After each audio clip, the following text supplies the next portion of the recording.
ఇస్తుండవచ్చు. Right sir.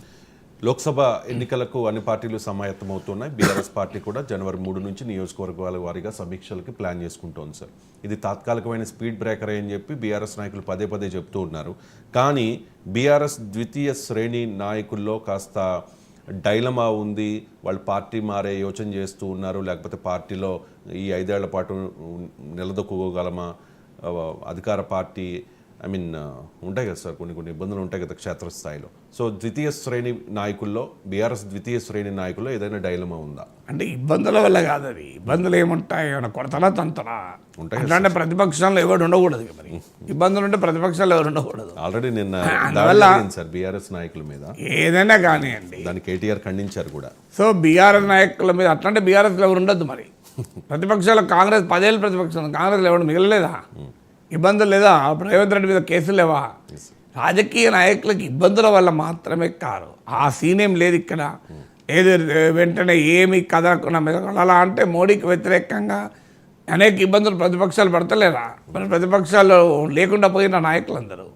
So అందువల్ల ఇబ్బందుల వల్ల కన్నా కూడా ప్రయోజనాలు. రాజకీయ నాయకులు ఏంటంటే పదవులు లేకుండా ఉండడం చాలా కష్టం వాళ్ళకు.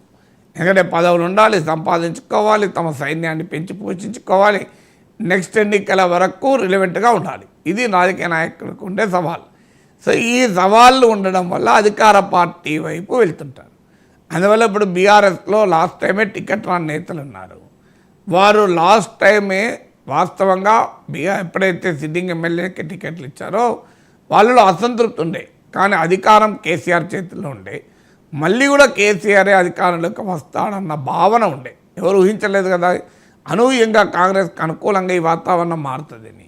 అందువల్ల వాళ్ళు బీఆర్ఎస్లోనే అలుగుతూ గులుగుతూ ఉండిపోయారు, కేటీఆర్ భాషలో చెప్పాలంటే. కానీ ఇప్పుడైతే బీఆర్ఎస్ ఓడిపోయిందో ఇప్పుడు వాళ్ళ ముందున్న క్వశ్చన్ ఏంటంటే వాట్ నెక్స్ట్?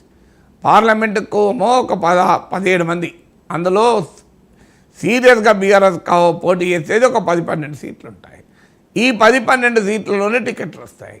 ఇతరుల దగ్గరలో మళ్ళీ ఏవీ లేవు. రాజ్యసభ సీట్లు బీఆర్ఎస్కి ఒక్కటి వస్తుంది, ఎమ్మెల్సీ సీట్లు 1-2 కన్నా ఎక్కువ రావు ఫ్యూచర్లో కూడా. కార్పొరేషన్ చైర్మన్లు ఉండవు. ఈవెన్ స్థానిక సంస్థల్లో కూడా మీరు మారిపోతున్నారు చూడండి. స్థానిక సంస్థల్లో బీఆర్ఎస్ ఆధిపత్యం ఉంది, కానీ స్లోగా వారు కాంగ్రెస్ వైపు చూస్తున్నారు. సో ఏం చేయాలి మరి? 5 ఏళ్ళు పదవి లేకుండా ఉండాలి. పోనీ 5 ఏళ్ళు పదవి లేకుండా ఉన్న తర్వాత మళ్ళీ 2023లో ఏమవుతుంది? 2028లో అప్పటికి బీఆర్ఎస్ పరిస్థితి ఎలా ఉంటుంది? బీజేపీ పెరుగుతుందా, కాంగ్రెస్ కన్సాలిడేట్ అవుతుందా, బీఆర్ఎస్ బలం ఇలాగే ఉంటుందా అనేది క్వశ్చన్. రెండో క్వశ్చన్ కూడా ఏంటంటే, ఒకవేళ 5 ఏళ్ళు ఓపిక పెట్టినా పదవి లేకుండా అప్పుడైనా తమ సీట్ ఇస్తారా? ఆ గ్యారంటీ లేదు. 5 ఏళ్ళ తర్వాత అయినా సీటు గ్యారంటీ అనుకుంటే ఆ పార్టీలోనే ఉంటారు. అది కూడా అనుమానం ఉన్నప్పుడు ఏం చేయాలి మరి?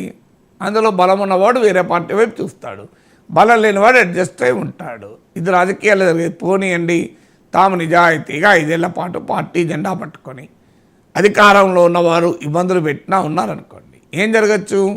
ఎన్నికలకు ముందు వారం ముందు ఎవరో ఒక నాయకుడు వేరే పార్టీ నుంచి వస్తాడు, వాటి టికెట్ ఎగరేసుకొని పోతాడు. వీళ్ళు ఏం చేయాలి?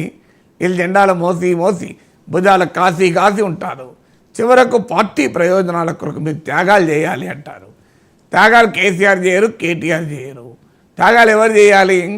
త్యాగాలు పాపం కింది నాయకులు చేయాలి.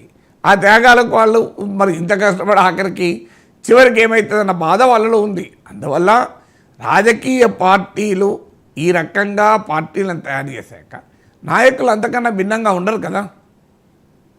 Right sir. అంటే